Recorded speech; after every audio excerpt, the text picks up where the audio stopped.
So I've realized that with the stories that I've told so far of my game, it makes it sound like everything that we do ends in us burning down an Elysium and people running screaming into the night. And it is true that for a long time it's been a running joke in my group that it isn't one of our campaigns yet until we've crashed an airplane and burned down a hospital. But that's not the way everything happens in the vampire game. A lot of the time the vampire game is much more slow and sedate and roleplay focused.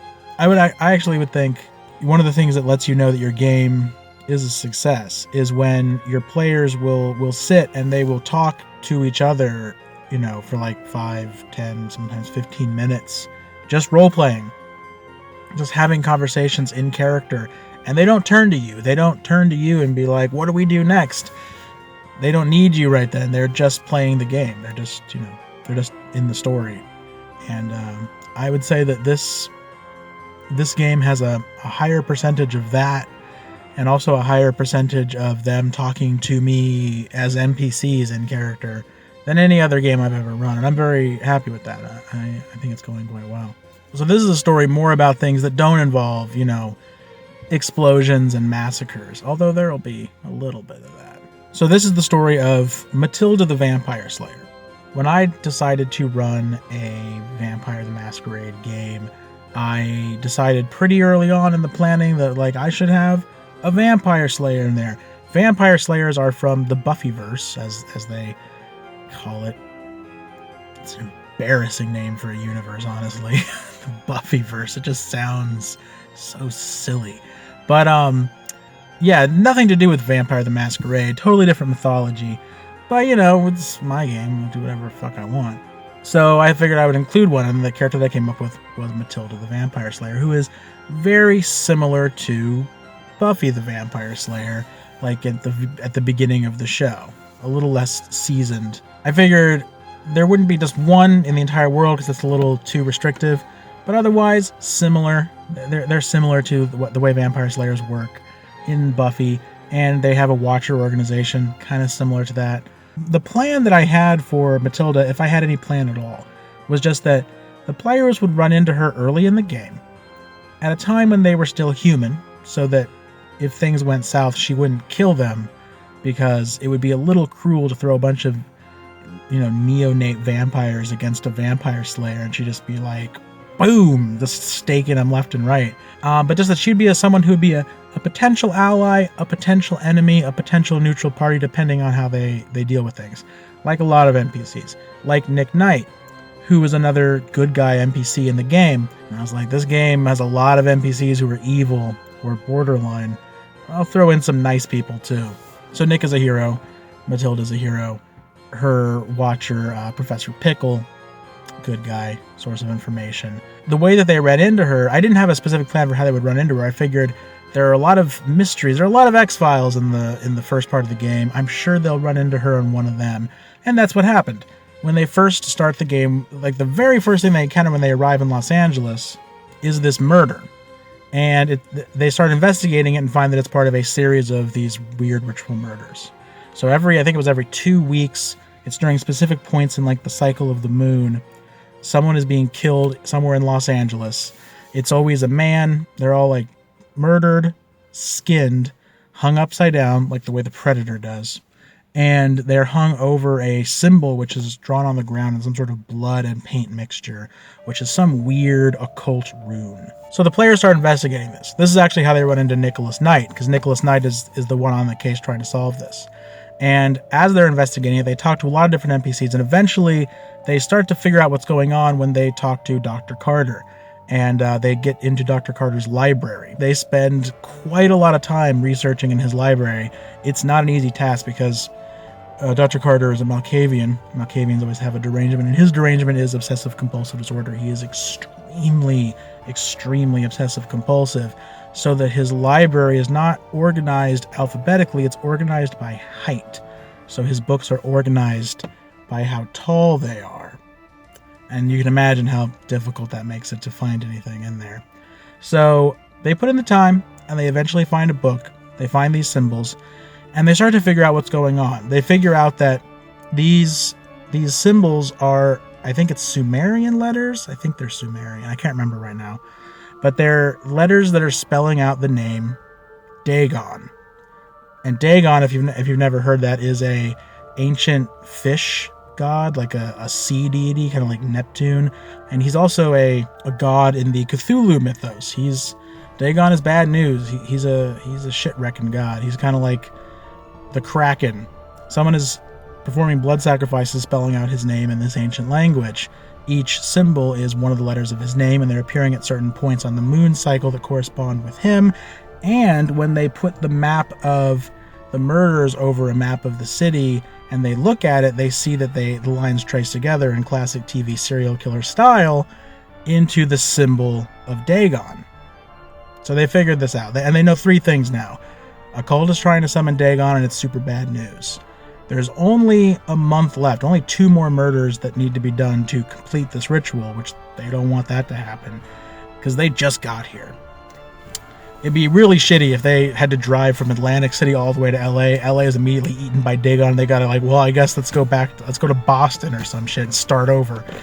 And the other thing that they know, where this next murder is likely going to take place, because looking at the map, they can be like, well, according to the way the symbol lines up, it should be in this vicinity, in this warehouse district. So they go and they start investigating that area during the day, leading up to when these murders are supposed to take place in the moon cycle. And this is when they first meet Matilda. And they are immediately suspicious of Matilda, partly because they find her like snooping around like they are, but also because she obviously doesn't really fit in. Like she's kind of young. She looks like she's either high school or college age, like not someone you would expect to see like running around the piers. And also she looks like she's dressed way too nice to be in this neighborhood. It's Anna who goes up and starts talking to her, and it's like, hey, they have this weird awkward conversation like, hey, what's going on? Like, I can't. Anna like pretends to be lost. She's like, hey, do you know where downtown is? And Matilda's like, oh yeah, downtown.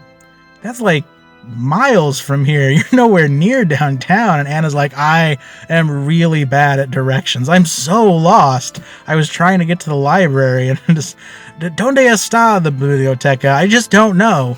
And so they're having this weird conversation, and then like Matilda tries to leave, and Anna tries to stealthily follow her, and she's like, I roll sneak, and she just botches it terribly. Matilda's like, hey, what's going on? And Anna's like, oh my god, I forgot where downtown is again. Can you help me?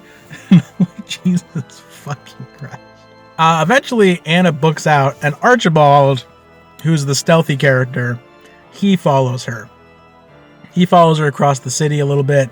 She gets on a bus, he gets on the bus, and he follows her back toward downtown, and eventually she goes into the Museum of Natural History, which is where Professor Pickle works. They don't know that, of course, but Archibald follows her there. He doesn't see Professor Pickle because he doesn't want to follow her into like the employees-only areas of the library, but he sees that she goes there. She's there for a while, then she goes back out and heads home, and he follows her back to her house, and he sees that, okay, she lives here with her parents, it looks like. So they don't know what the deal with Matilda is. They're suspicious of her, and they think she probably is part of the cult or something. They're like, we'll worry about that later. They actually discuss, like, we should just burst into her house and just start shooting people and just start grabbing, like, her parents, and this girl will be like, tell me where the bomb is! And I'm just like, okay. I'm trying to envision how that's gonna go. And, like, Jesus, Matilda will probably kill them. But luckily they don't do that. They just go back to the warehouse, and they stake out. They stake out the warehouse. They wait there, and eventually the cultists show up, and the players ambush them. The cultists already have a victim. They've already killed this guy. They drag him in. The players jump out and ambush them. And as they're in the midst of this fight, Matilda also appears and attacks as well, because she is also investigating these murders. Professor Pickle has also figured out that they're trying to summon Dagon, and they defeat the cultists, but then, you know, they have this standoff with Matilda where they're both like, who the fuck are you? They start talking with her, and she's like, I'm Matilda, the vampire slayer. And as soon as she says that, Cassandra is just like slowly starts to back away. Something had happened in the game that had not been quite the way I had planned for things to happen with Cassandra at this point. So when the game started, the players each gave me like, this is the clan that I want to be. They all start out as humans and they all tell me what clan they want to end up being embraced by, what vampire bloodline or species, whatever. And for each of them, I kind of work out who their sire is probably going to be. For Archibald, I figured Dominetta. They've already met and started to interact at this point. For Hannah, I was like, Cowboy Bob. That didn't go the way I expected. But for Cassandra, it was Cactus Jack. And Cactus Jack is Cactus Jack. If you know who that is, then you know the character. And if you don't, he's a crazy guy who lives in a dumpster, and he's hardcore, baby. Because every night I lie in my bed, and every miserable thought that lies through this miserable brain comes to the same conclusion. You don't have a chance!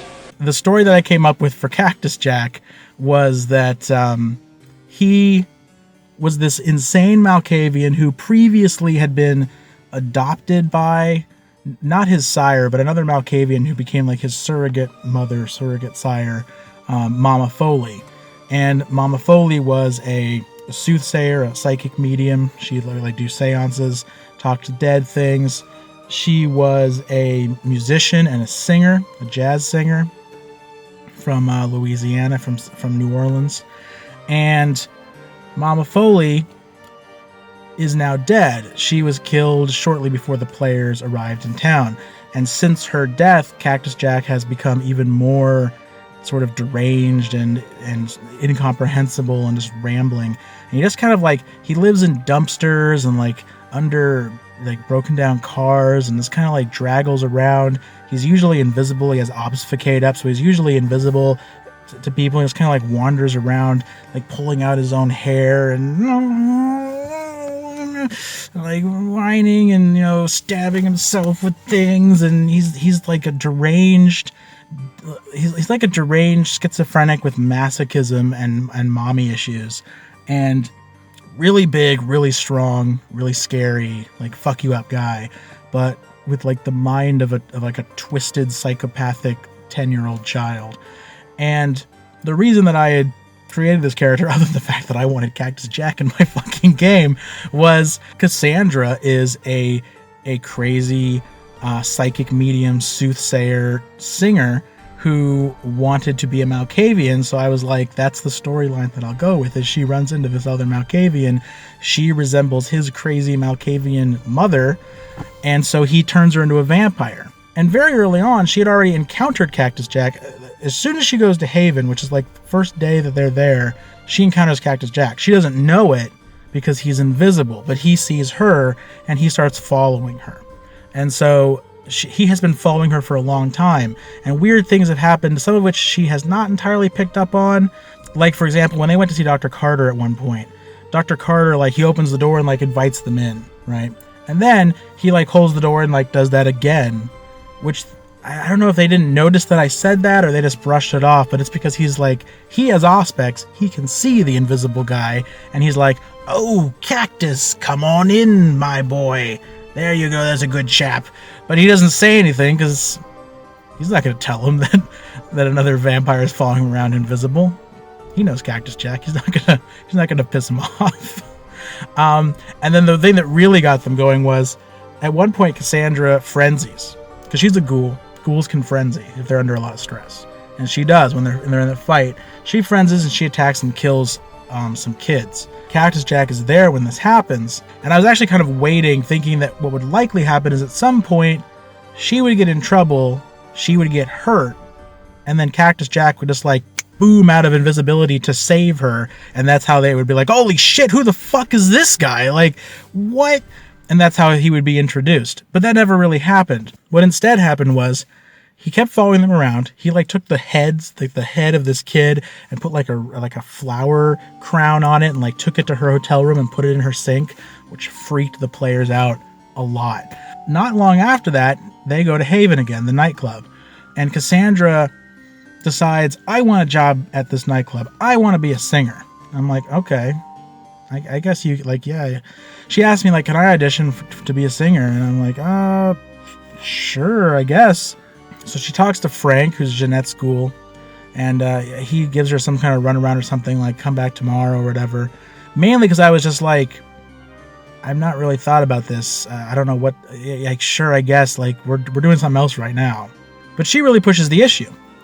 And she starts talking to Jeanette, like, I demand that you give me an audition. I am an amazing singer. You have to listen to me. And Jeanette's like, okay, whatever. I'm going to go over here now. And she goes into the back room.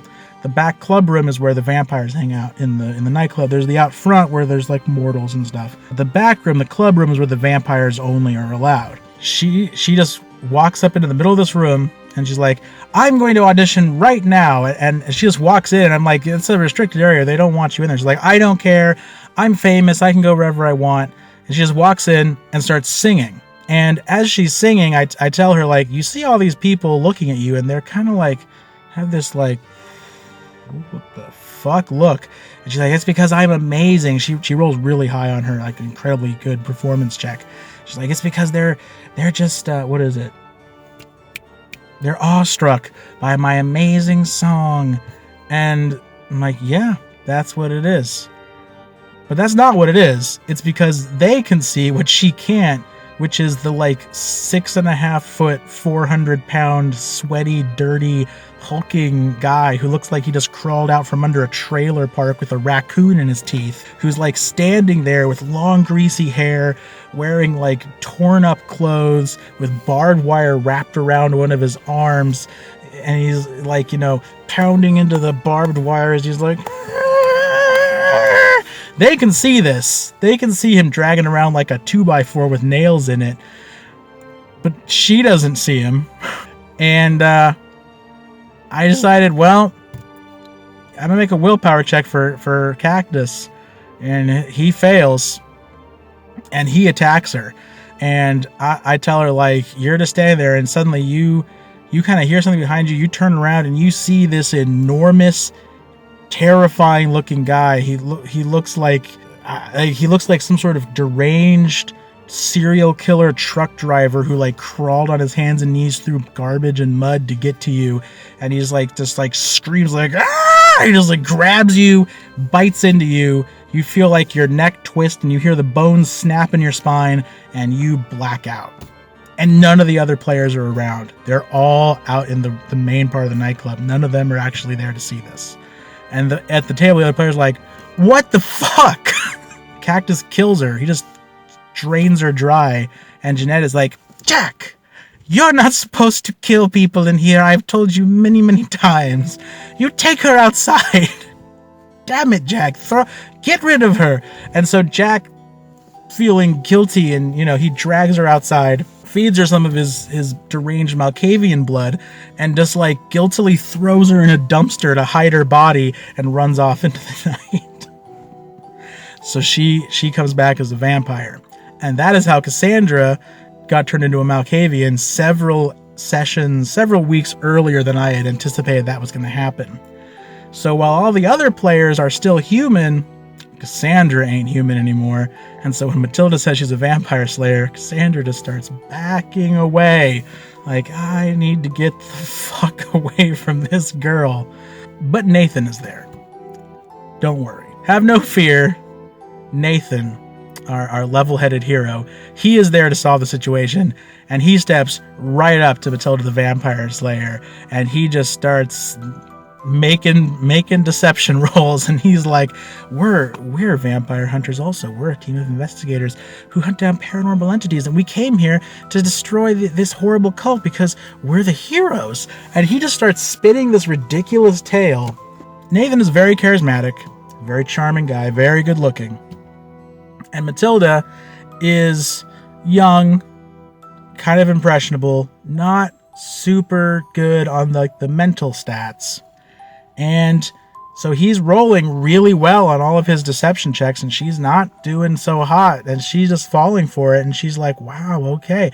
And she totally buys into everything he's saying, that, yeah, we're monster hunters. We're here doing good. We're just, doing the Lord's work. We kick ass for the Lord, and that's how it goes. It's a hard life. God, if it wasn't so handsome, I'd probably really be brought down by it.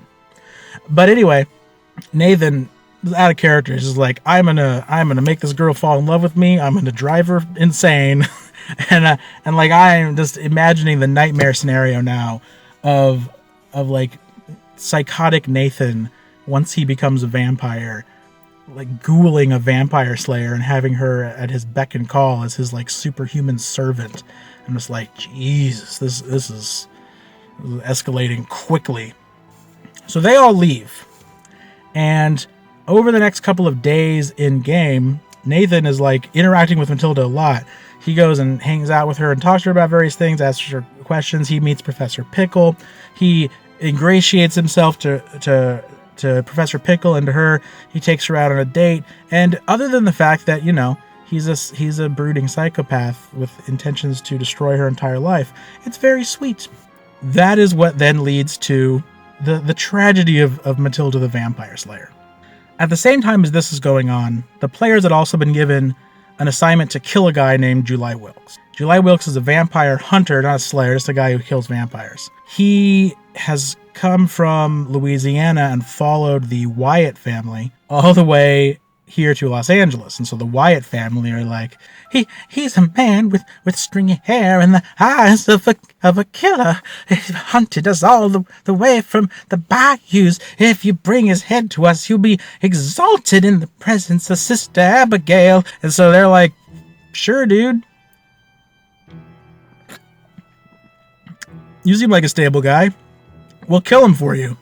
They find July Wilkes at this motel, and they find Matilda there as well, because, again, in the backstory that I've written for these characters, when he first comes to town, July Wilkes seeks out Professor Pickle because he knows about the Watchers, and he meets him and then meets Matilda, and so they've been working together on trying to hunt down this Dagon cult. So Cassandra tries to creep up to the motel room. It's like it's a motel. It's got the like stairs where it's got the 2 stories out front and by the parking lot. She tries to creep up there to get up to their room on the 2nd story because she wants to listen to what these 2 vampire killers are saying in the room, but she doesn't roll very well on her stealth, and she gets noticed by Wilkes's dog, who is trained to detect vampires because he's a vampire hunter. That seems like a really smart thing to do. Train your dog to smell that, like, that person smells like a vampire. So the dog notices, or the dog smells that that's a vampire, because Cassandra is, and the dog comes after her. Cassandra runs, and like she like runs down the stairs. The dog grabs her. Wilkes comes out, and he is like shooting crossbow bolts at her. Matilda runs out, and like this huge kerfuffle explodes. I don't know why I use the word kerfuffle. It really undercuts the severity of what's going on. There's a lot of, it's a life and death scenario. It should be more serious than that. But anyway, a huge kerfuffle explodes, and what happens is the clerk of the motel, which is like this older woman, like this like 50-year-old woman, comes out. She's like, "Oh my God, what is going on? I am calling the police!" And she starts to run inside, and July Wilkes is not. He's not like your Buffy the Vampire Slayer vampire hunter. He is like your, I have stared too long into the abyss, and the abyss has stared also into me kind of vampire hunter. And he's like, I'm wanted by the cops. I ain't going back to jail. And he just pulls out a 45 and guns this woman down. And Matilda's like, what are you doing? Like, what? Cassandra then has a stroke of genius, and she activates her dementation. And the low level of dementation is basically you cause a person's dominant current emotion to just explode. So like if a person is sitting there like, God, I'm so hungry, and you're like, boom, with dementation, they like turn into like fucking ravenous, like crazy, like I'm gonna eat anything in front of me, like a feeding frenzy.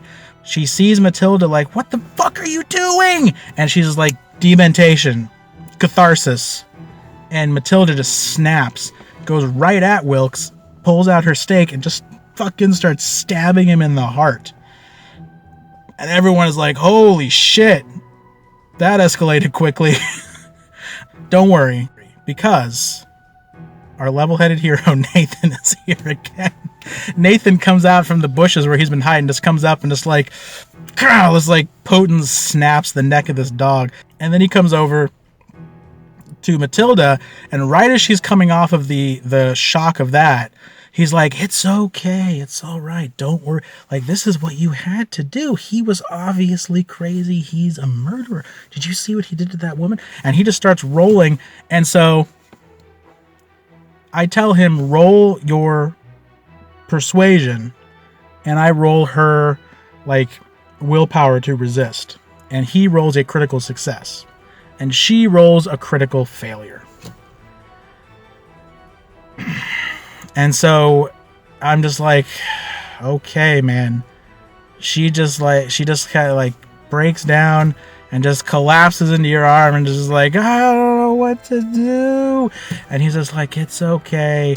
And he just like, let's get in the car. He puts her in the car, and they drive away. He's like, I'm just going to take her home and just take the whole ride to just continue to twist her mind. And like, don't you see how this really proves that the real villains are the vampire hunters? That's the true evil. Like, I'm like, this is just getting weird. He's already driving other people crazy, and he's not even a Malkavian yet. This is where things go really south for Matilda, because then something happens that I really had not anticipated at all, which is that they go back to Dr. Carter to tell Dr. Carter, like, hey, good news, Dr. Carter.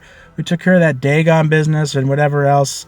And so they're just like checking back in with Dr. Carter. And in the course of conversation, Dr. Carter is just sitting there. He's doing what he normally does in his off time, which is he's building these intricate models of things. He like has weird prophetic dreams, and he builds models of the dreams.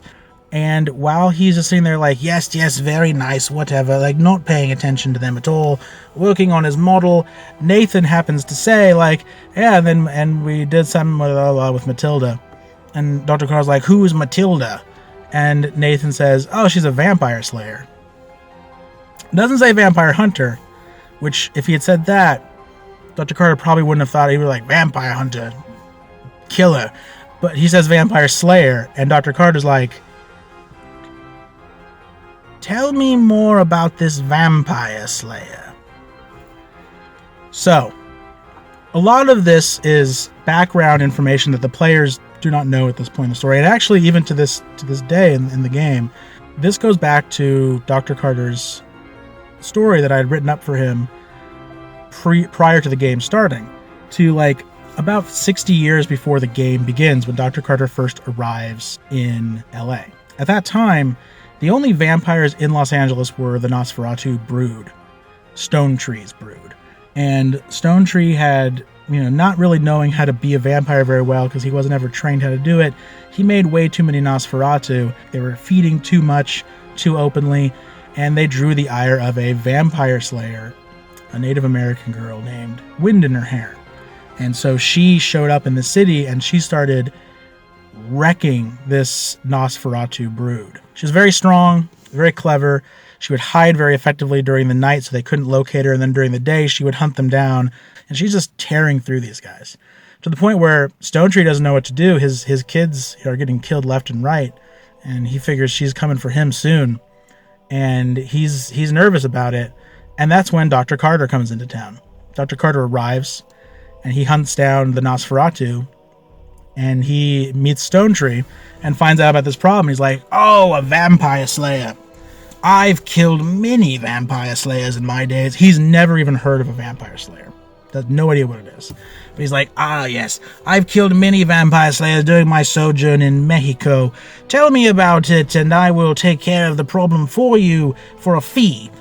And so he negotiates this deal with Stone Tree, where Stone Tree says, if you can kill Wind in her hair, because at this point Stone Tree is like, this is a cataclysmic event. She's killing all my people. I don't have anybody left almost. If you can get rid of Wind in her hair, I will grant you domains within my territory. Which is why in the game to this day, Dr. Carter has his own domain. There's a whole area. It's like this whole section of the city, like several blocks that are just like from this street to this street, and it encompasses his house, but also Holy Cross Hospital where he works, and the campus around the hospital. That whole area of the city, that is Dr. Carter's part of the city. And you do not fuck around in Dr. Carter's part of the city. it's his territory, and if you hunt there, if you do anything he doesn't like there, you'll be punished. And it isn't Dr. Carter who will come after you, it's the Nosferatu. They're the ones who protect it. Stonetree tells him, you kill this vampire slayer, I'll give you your own block of territory right in the middle of mine, and I will make sure that no one ever fucks with you. And so Dr. Carter's like, that sounds like a pretty sweet deal, I'll do it. He goes and finds Wind in Her Hair. And while Wind in Her Hair is really good at dealing with the Nosferatu and Gangrel and Bruja and other types of kind of wild vampires she's encountered, she's never really dealt with a Malkavian, and especially not one who is really good with dementation, really good at just twisting your mind and altering your psychology and your thoughts just by kind of talking to you and just sort of worming through your brain with his words. And she is unable to resist this. He takes control of her very effectively. And rather than kill her right away, he just starts trying to learn as much as he can from her because, again, Dr. Carter is obsessed with knowledge. Up to this point, he's spent a couple of decades traveling around the world trying to learn as much as he can about vampires. And that's what he does with Wind in Her Hair. He wants to know everything about vampire slayers. He's never heard of this before. In the process of doing this, he kind of falls in love with her. And eventually he goes back to Stonetree. He's like, I have a much better idea. I'm not going to kill her. I'll just turn her into one of us. Way worse punishment if you think about it. She hates us. So you still get what you want, but I'll control her and she'll be like this powerful ally. Really, it's because he doesn't want to kill her. But Stonetree says no. Stonetree's like, fuck that. She killed a lot of my people. She doesn't get to live forever. I don't care if you think that's a worse punishment. She dies, or you can get the fuck out of LA. And this is really the turning point in Dr. Carter's story, where he changes from being pretty much a neutral or even a good guy to being a villain.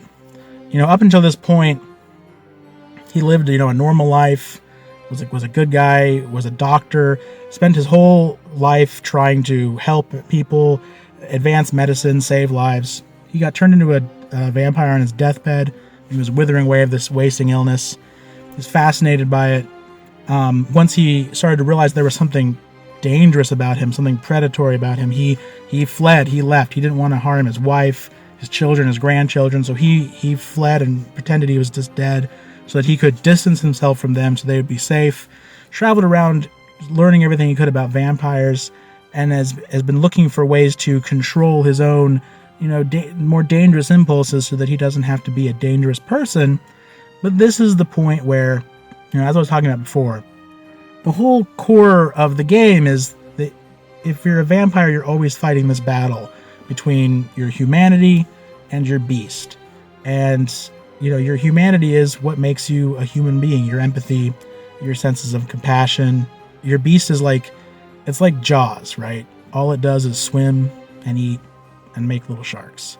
And that's all your beast wants to do. It just wants to swim and eat and make little vampires. It doesn't care about, your emotions or your compunctions. It's not interested in that. It just wants to gorge itself and sleep and wake up and gorge itself again. And this is the point where he gives in to that darker side of himself, and he murders Wind in Her Hair and becomes, the Dr. Carter of today. And he builds his hospital on the site where he kills her, which is why 60 years later, when the players first come into town and they first meet Dr. Carter, the first task he gives them is, there's a ghost in his hospital, the ghost of Wind in Her Hair, which has been there this whole time. But now there's a woman in the hospital, Dr. Weaver, who has discovered this ghost, and Dr. Carter wants them to help him get the Tremere to bind the ghost to Dr. Weaver. He wants to forcibly possess Dr. Weaver with the ghost. Because Dr. Weaver reminds him of Wind in Her Hair, he wants to force the soul of this dead girl he was in love with into this woman so he can then ghoul her and control her and finally possess her. And the players help him do that, and that's what happens.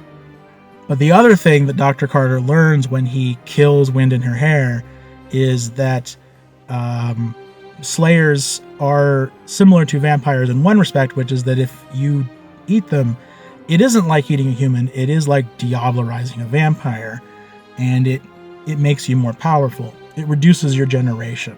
If your generation is lower, you're closer to the original source of the curse, and that makes you stronger as a vampire. Now, Dr. Carter hates what he did to Wind in her hair. When he's working in his hospital and he saves a life on the operating table, that's the moment he's trying to atone for. And he sits up 10 hours a night in his study working on these meticulous models, trying to recreate the images that come to him in the feverish nightmares he has every time he sleeps. That's the memory he's trying to push out of his mind.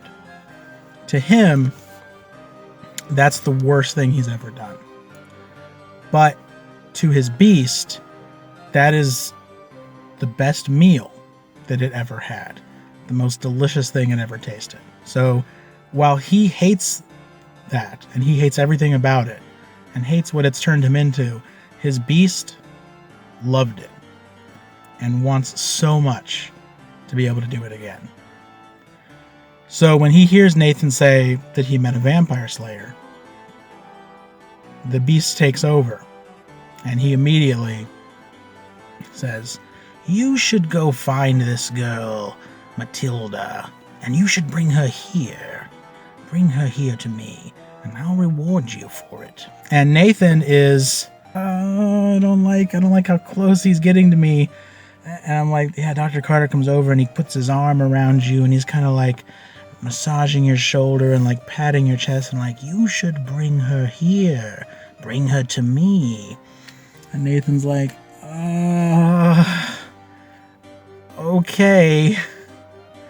And so he does. He goes and gets Matilda, and I can't remember what he tells her. He convinces her, like, "You should come with me. I want to introduce you to this guy." And he takes her to Dr. Carter's mansion. And she comes inside, and as soon as she comes inside, Dr. Carter just, boom, immediately dominate. "You should come with me down into my basement." And that's always a good thing to hear someone say. So they go down into his basement. And what they find in his basement is that Dr. Carter has like 15 or 20 people down there who are in chemically induced comas. He has them in hospital beds. And they're all hooked up to IVs. And this is how he feeds. It's a type of predator. I think they call it a gardener, I think. It's kind of a lame name for it. But he doesn't go out and hunt. He doesn't go out and chase people down, grab them. He kidnaps people from the hospital. Mostly people who are not going to... a lot of them are vegetables anyway. They're never going to come alive. He brings them down here. And he keeps them alive for as long as he can. High iron diet. Lots of vitamins, lots of nutrients. He has a Gould nurse who takes care of him and just saps off a little bit of blood from them every day. And that's what he feeds off of. He doesn't go out and find victims normally. He's too busy to be doing shit like that, and too refined and too obsessive compulsive to deal with attacking people and blood getting everywhere. But in the case of a vampire slayer, his beast will make an exception.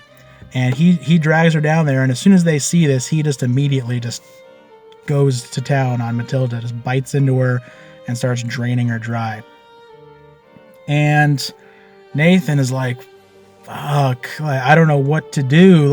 He's like, I kind of want to run away. I also kind of want to stay here and see what happens. I'm really weirded out by all these people in hospital beds. I don't know what the fuck is going on with this. This is creepy. After Dr. Carter has pretty much drained Matilda to the point where she's dying, he says to Nathan, I'll tell you what, Nathan. As a reward, I can give you any number of things. Money, I can give you wealth, I can give you favors, or if you want, I can make you truly immortal. I can make you one of us.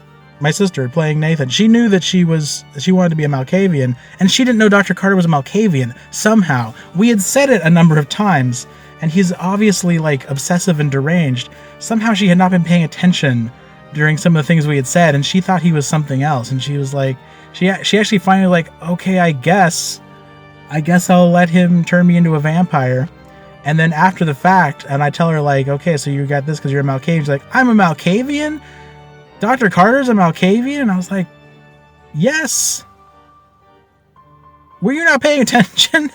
But anyway, he embraces Nathan. And before he does, he says, and I'll tell you what else. This girl here, we can get rid of her. But maybe you think it would be fun if you had a little playmate. If you like, I can turn her into a vampire as well. And the two of you could be like siblings. It'll be fun. It'd be cute. What do you think? And he's like, Nathan goes, yeah, okay, sure. And so Dr. Carter turns them both. And when Nathan wakes up again, he's in a room in Dr. Carter's house that looks like it's decorated for a baby. He gets invited out into the hall by Dr. Carter's ghoul nurse. And Matilda is there as well. She has woken up in a similar room. They're not like super hungry because they've both been fed intravenously while they were unconscious. Dr. Carter's very careful about these things. He doesn't want anybody frenzying and causing a mess in his house. But then he invites them down to breakfast, which starts a weird tradition that we did for a while in the game, where every morning Nathan and Matilda would wake up in their rooms in Dr. Carter's house. They'd be invited down for breakfast, and then they and Dr. Carter and Dr. Carter's ghoul, Dr. Weaver, would sit around the breakfast table, and like Dr. Carter would read the newspaper, his maid would put out orange juice and like eggs and bacon. None of them can eat, of course, except for Dr. Weaver. She puts down human food, but if vampires try to eat human food, they just like throw it up. It's like if you tried to eat garbage. Dr. Carter tries to do this like weird little Leave It to Beaver family unit with them, while like Nathan sits there weirded out, and Dr. Weaver is like, okay, I'm eating a pancake. Is that what you want? And Matilda just sits and sobs in the corner like, I want to see my parents. They do this for a while, for a number of days, and Dr. Carter takes them out on lessons. And this got really weird, too. Dr. Carter decides to take them on lessons to, like, give them hands-on learning experience and explain to them how the rules of the Vampire Society work. There are the 6 traditions, which, if I can remember them, are Masquerade... I already fucking forgot. Masquerade, Domain, Accounting, Hospitality... fuck is the other one? Something else, and Destruction.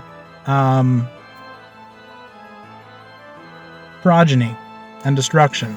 So these are the 6 rules that govern Vampire Society.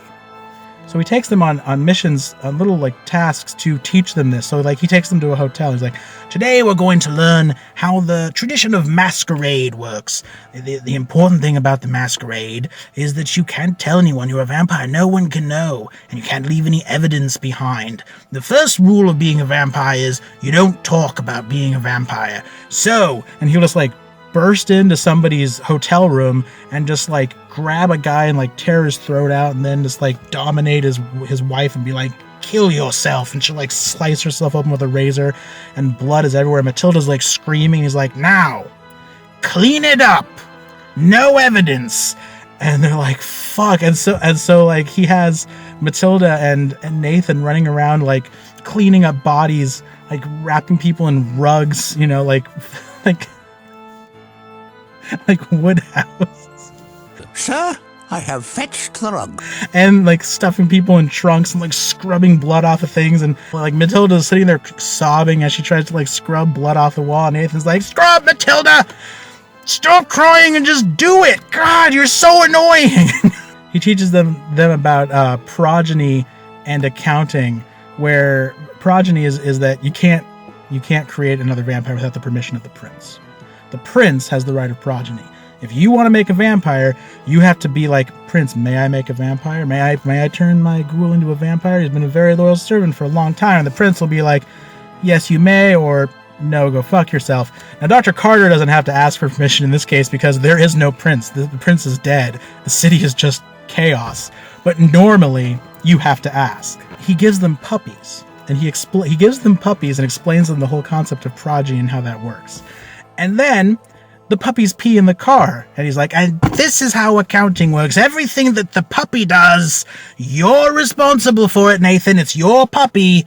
Until you release it, if it fucks up, it's on your head. And so he drags Nathan out of the car in the driveway and just starts beating him with a tire iron. And Nathan is like taking all kinds of damage. He's like trying to get away. He frenzies and tries to fight, but Dr. Carter's just much stronger. Just keeps beating him, beats him until he beats him into torpor. Just like beats him down to no health and just knocks him into a coma while Matilda just sits there watching like, oh my God, what the fuck is going on? For the next few sessions, Matilda is stuck there as Nathan's slave. And Dr. Carter like uses dementation to like fucking twist her, so she is kind of like compelled to obey Nathan's orders. It doesn't work real well because she really hates Nathan. Nathan got really frustrated by this because the way that I said it was I had Dr. Carter say, I can change her mind so that she'll think you're the only font of knowledge in the world, which was overselling it, to be fair. What he really does is he implants a compulsion for her to obey Nathan. So every time Nathan would tell her, like, stop crying and scrub the fucking blood, Matilda, she would have to make a willpower check to see if she could disobey. And usually she would fail, and she would have to do what he said. But sometimes she would not fail, and even when she would have to do what he said, doesn't mean she likes him. So Dr. Carter kind of oversold the mind control effect there, and then Nathan was sort of like, she hates me, like she's supposed to be my slave, what? Why is she always talking back? Which was a little petulant, but first, I was just going to give Matilda the same derangement that Dr. Carter had, OCD. But I was like, that's not really that interesting for her. Then I was going to roll randomly, and I was like, I got a better idea. I was just looking at the list of derangements, and I saw bulimia. And I was like, perfect. I can't imagine what could be more cruel to give to someone who is like a pure, good, noble, empathetic, moral person than a irresistible psychological compulsion that every time they get hungry, not only do they have to attack another human being and drink their blood, but they are compelled to drink them entirely. They gorge on them to death and then vomit up the blood because they don't even want it. They don't even need it. They're just compulsive eaters. And I was like, that is the most cruel thing you could possibly do to her. So that's what I gave her, was bulimia. So she is just a wreck. Like, she's going around, she's frenzying all the time. She's like gorging herself and killing people. In a lot of cases, people at the party doesn't even want her to kill. Like, she just like snaps and attacks people, gorging herself and throwing up blood all over the place. And it's just like, it's a nightmare. She is constantly breaking down, sobbing, wants to go back to her parents. Every time she tries to go, Dr. Carter just like dominates her.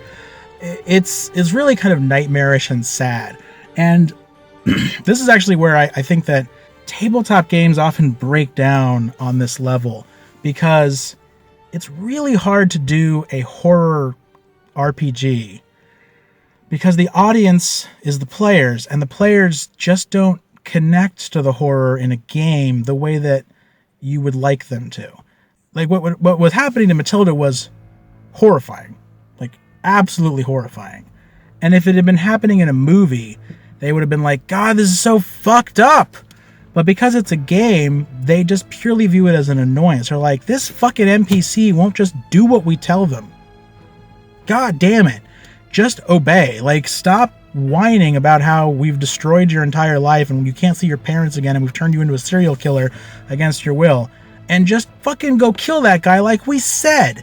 And I actually started to get frustrated with that aspect of it. I was like, there's a real dark, sad story going on here, but the players just, they're not interested in it, and they don't appreciate it, they don't care about it, because they just don't connect emotionally on that level. It happens sometimes, but very rarely do players empathetically connect to an NPC.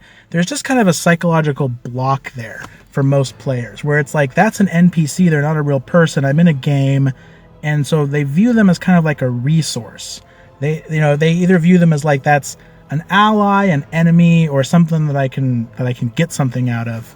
It's a quest objective, right? They don't see it as a real person. And so when you're inflicting horrible things on that NPC, a lot of times the diminishing returns just kick in almost immediately, and you just don't get anything out of it. And so it was like Nathan was increasingly frustrated by the fact that Matilda wouldn't just like step to and obey his commands without complaining. And I was like, well, that doesn't really make sense that she would. She hates you. And that's not very interesting either. And the other players kind of were just sort of annoyed by it too. They're like, oh God, everywhere we take her, it's the problem. And I was like, I could see why it was annoying to them, but I didn't really want to change it because I felt like it just doesn't make sense for her character that she would ever be happy about this or willingly go along with it. And the only way that I was thinking of doing it was that like it would just eventually start twisting her into this harder, more emotionally dead, psychotic murder hobo character. But that didn't happen because luckily something else came along, which was Lupita. There were a string of murders in the city that were committed by a clown, and they had been trying for a while to figure out who this was. They had gone into the sewers looking for the clown. They had found another clown when they attacked the Zamisi ghouls, Captain Spaulding, and they had thought that must be the clown, but then it turned out it was a different clown. And they're like, how many fucking clowns are in this game? And they finally kind of tracked this down and cornered it and like talking to people and figured it out who this clown was. And it was this little girl, Lupita. And Lupita was this psychic child who had been badly abused, and her like psychic rage had manifested into this giant evil clown that had murdered her parents. And since then she had been running around the city homeless, just this destitute little match girl running around town waiting for winter. And whenever someone would bother her or corner her or start interrogating her, like the cops would be like, wait a minute, where the fuck are you going? Like try and take her in. This clown would just manifest and start killing people. And so they would find people like beaten to shit and torn apart in alleys. They would hear stories from like the Nosferatu or like Frank about like, oh yeah, man, like I heard like Cactus Jack, some clown came out of an alley and grabbed this guy, tore him apart, and it was real bad news, guy. And they'd be like, fucking clown, who is this guy? Is the clown like another vampire? What the fuck? They're trying for a long time, but it was really hard for them to kind of corner it because there wasn't much of a trail back to it. It kind of just was, the way I had set up was, it kind of just required them to stake out places and look for this clown. And eventually they started doing that, and they found it. They found Lupita, and they managed to like settle her down, talk her out of having the clown attack them, and kind of figure out what was going on. And Matilda was like, I know what we can do. We can take her to Professor Pickle, because she hasn't gone to see Professor Pickle since she got turned into a vampire. He thinks she's just disappeared. He, I assume, figures she's dead. But she's like, he would know what to do. He knows about these kinds of things.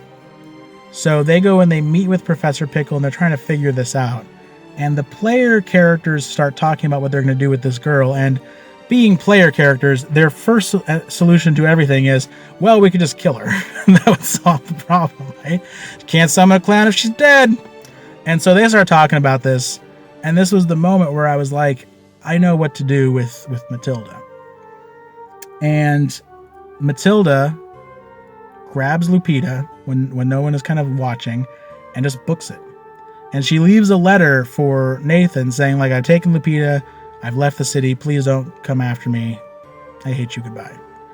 And Nathan's like, fucking Matilda, I hate her, I'm gonna fucking kill her. And she leaves. And they don't see her again for years. And as far as any of them know, she's just gone. She's out of the game.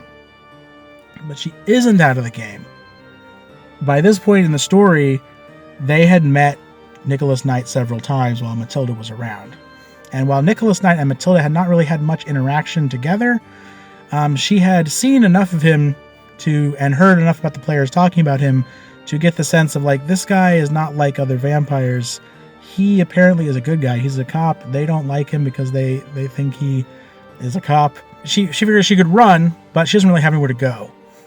If she goes back to her parents, they'll probably be killed. In fact, the players actually went and stalked around her house and almost did kill her parents. If she goes to Professor Pickle, they'll kill him. So she takes a chance and she goes to Nick and tells him the situation, and Nick says, okay. During the time skip that then happens a few sessions later, where they skip 10 years to go from the 1920s to the 1930s. During that whole time, Nick and Matilda are working together, raising Lupita, but also working together to help Matilda try to control her beast and her urges, trying to get her not to kill people, trying to get her to drink animal blood, trying to get her to be not evil. I was like, they could fail and she runs away, or he has to put her down, or she kills him, or whatever, and that would happen off camera and the players would never know about it. But that's boring. Better to just say it succeeds, because eventually I can bring her back into the story. And I didn't have any plans for when that would happen. I just figured I'll keep her around. She's immortal. Eventually a moment will happen. Something will come up. And I'll be like, this is the time to bring Matilda back into the story. And indeed it did. At the end of the 1930s section, when Cassandra was burned out of Haven, and Nick took her back to his house to sleep through the day, to avoid the sunlight, and she encountered Matilda. And Cassandra kept her promise. She did not tell Nathan about Matilda, has not yet. And I don't know what's going to happen with Matilda after that. I don't know what's going to happen with Lupita after that. They're still there, and there's still possibility that they'll come back into the story. But we'll have to wait and see. One of the most important things that you can learn to do over time as a game master, to understand that the NPCs, they're not just like quest givers in a video game. They don't just stand there waiting for the players to approach them so they can give you a job, and then you leave and they wait for you to come back. NPCs should have their own lives. They should have their own goals. They should have their own trials, their own storylines that they should be going through. Dr. Carter has his own story about wind in her hair, and Matilda has her story about her and Lupita. Nick has his story about trying to purge himself of his beast and become a moral figure again, achieve Wakanda. These characters, they have their own stories that they are pursuing, and how aware the players are of that is really up to the players. Like, how interested are they? How willing are they to put in the time to go get to know these NPCs and learn what they're doing? And for a lot of NPCs, the players don't care all that much, and they're okay just kind of having a more superficial back and forth. For some, they decide that they like them and they really start to get to know them better. And that's fine.